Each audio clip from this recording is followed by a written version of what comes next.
नमस्कार दोस्तों, मेरा नाम है राजकीय वर्मा और आप देख रहे हैं रिपोर्टर जी। अगर आपने रिपोर्टर जी चैनल को सब्सक्राइब नहीं किया है तो आपसे रिक्वेस्ट है कि चैनल को सब्सक्राइब करना ना भूलें और लाइक और कमेंट्स तो जरूर करें। हरियाणा विधानसभा जीतने के बाद बीजेपी की अब बॉडी लैंग्वेज बिल्कुल बदल चुकी है।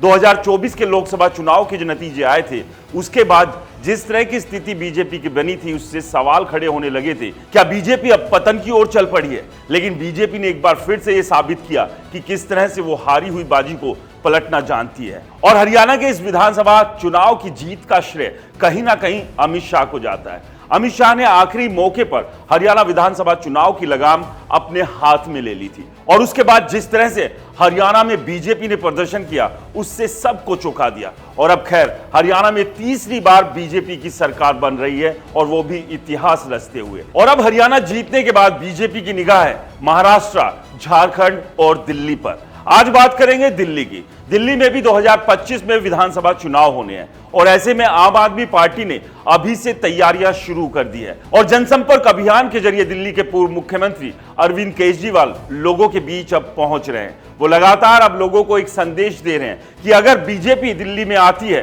तो तमाम तरह की जो सुविधाएं आम आदमी पार्टी ने दिल्ली के लोगों को दी है उसे वो बंद कर देगी। लेकिन इस सब के बीच दिल्ली को लेकर बीजेपी का क्या कुछ प्लान है? क्योंकि आपको बता दें, दिल्ली को एक ही बार बीजेपी ने जीता है, उसके बाद या तो फिर कांग्रेस का राज रहा और अब लगातार आम आदमी पार्टी बीजेपी की सत्ता में है। तो ऐसे में बीजेपी के लिए दिल्ली को जीतना बेहद जरूरी है। लोकसभा चुनाव की बात करें तो बीजेपी ने 7 की 7 सीटें जीती थी और उस वक्त अरविंद केजरीवाल जेल के भीतर थे, लेकिन सुप्रीम कोर्ट ने चुनाव प्रचार के लिए उन्हें जमानत पर रिहा कर दिया था। तब उम्मीद यही लगाई जा रही थी कि अरविंद केजरीवाल सिंपैथी वोट हासिल करने में कामयाब रहेंगे, लेकिन ऐसा नहीं हुआ। लेकिन इस बार दिल्ली विधानसभा चुनाव में आम आदमी पार्टी की राह आसान रहने वाली नहीं है। जिस तरह का प्रदर्शन इससे पहले के चुनाव में आम आदमी पार्टी ने किया और उसी प्रदर्शन से आम आदमी पार्टी ने यह साबित कर दिया था कि वो अब देश में एक बड़ी पार्टी के तौर पर उभरेगी। लेकिन एक के बाद एक कई ऐसे चुनाव रहे जहां आम आदमी पार्टी को मुंह की खानी पड़ी और इसमें हरियाणा भी एक उदाहरण है। हरियाणा में भी आम आदमी पार्टी ने खाता खोलने की कोशिश जरूर की थी, लेकिन ऐसा हो नहीं सका। अब देखना यह होगा किस रणनीति के तहत आम आदमी पार्टी दिल्ली का चुनाव लड़ती है। एक बार फिर से आम आदमी पार्टी ने अपने तमाम उन एजेंडा को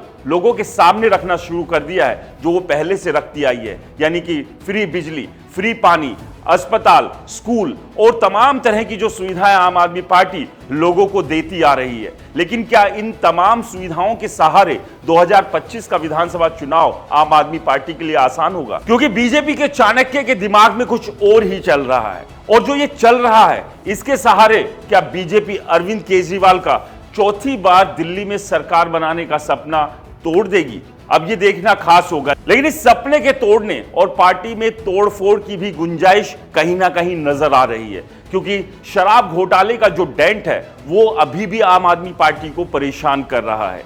चाहे आम आदमी पार्टी के तमाम नेता कितना ही लोगों के बीच जाकर ये जताने और बताने की कोशिश कर रहे हैं कि बीजेपी और बीजेपी सरकार और उनकी ईडी ने उन्हें गलत तरीके से फंसाया है, लेकिन कहीं ना कहीं लोगों के दिमाग में ये बात घर कर चुकी है कि आम आदमी पार्टी इसमें शामिल थी।